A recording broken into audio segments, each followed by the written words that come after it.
Iran Israel युद्ध में America की एंट्री हो गई है। अमेरिका ने ईरान के 3 परमाणु ठिकानों पर हमले किए हैं।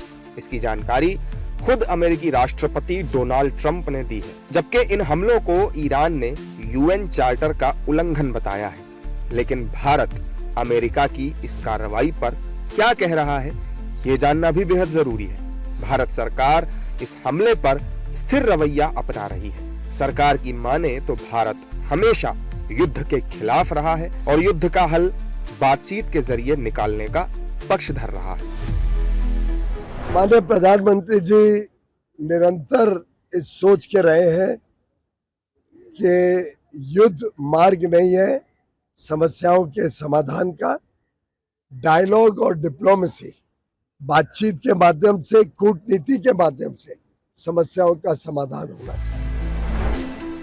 हालांकि विपक्ष इस हमले को लेकर अमेरिकी राष्ट्रपति ट्रंप पर हमलावर है। विपक्षी नेताओं की माने तो शांति दूत की छवि बनाने वाले ट्रंप ये बम गिराकर शांति का कैसा संदेश देना चाहते हैं। कल तक तो अमेरिका का सुन रहे थे कि वो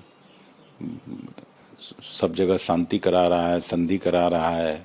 अब खुद भी अमेरिका अगर युद्ध में शामिल हो रहा है, पूरे दुनिया को अचंभित करने वाली खबर है। ऐसा कहाँ होता है कि इस ऐसे इशूज पे चुप रहे। अपनी स्पष्ट राय रखनी चाहिए, हम लोग भी जाने, फिर जो देश का जो दिशा निर्देश होगा उसके अनुसार हम लोग भी अपना ये करेंगे, बोलेंगे। कि हमारी पॉलिसी, गांधी के शब्दों में अगर मैं कहूं, सत्य नहीं बदला है तो हम सत्य के साथ हैं, करुणा नहीं बदली है करुणा के साथ, इतिहास की अपनी विरासत के साथ ये संदेश जाने, क्योंकि 17-18 बयान भारत के संदर्भ में भी अनर्गल दे चुके हैं। तो रियल एस्टेट के व्यापारी की पूरी वैश्विक समझ अगर इस प्रकार की है कि बम बरसा करके शांति की स्थापना कर रहे हैं, मिसाइल का इस्तेमाल करके डेमोक्रेसी रिस्टोर करना चाहते हैं, तो ऐसे में दुनिया जब इस संदर्भ से गुजर रही हो तो भारतवर्ष की भूमिका बेहद स्पष्ट होनी चाहिए। अमेरिका की इस कार्रवाई पर डिफेंस एक्सपर्ट ने बताया कि ट्रंप की ये कार्रवाई ईरान को परमाणु संपन्न देश बनने से रोकने के लिए थी, जिसमें वो कामयाब हो गया है और इजराइल के अस्तित्व की रक्षा भी उसने कर ली है।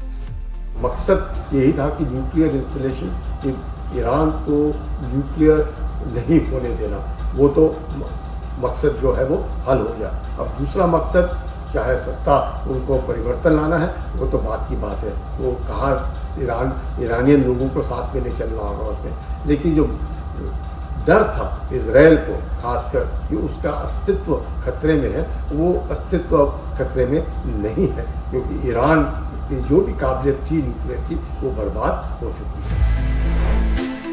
हालांकि अमेरिकी हमलों को ईरान असफल प्रयास बता रहा है और बदला लेने की बात भी कह रहा है।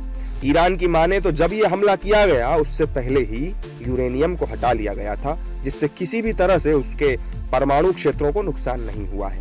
वहीं भारत के पक्ष की बात करें तो भारत एक तरफ इजराइल के साथ रक्षा साझेदारी मजबूत रखता है, तो वहीं ईरान के साथ भी भारत के रणनीतिक हित जुड़े हुए हैं। फिलहाल भारत शांत है और ईरान से अपने लोगों को सुरक्षित निकालने पर काम कर रहा है। अभी तक कुल 1117 भारतीयों को ईरान से वापस निकाल लिया गया है।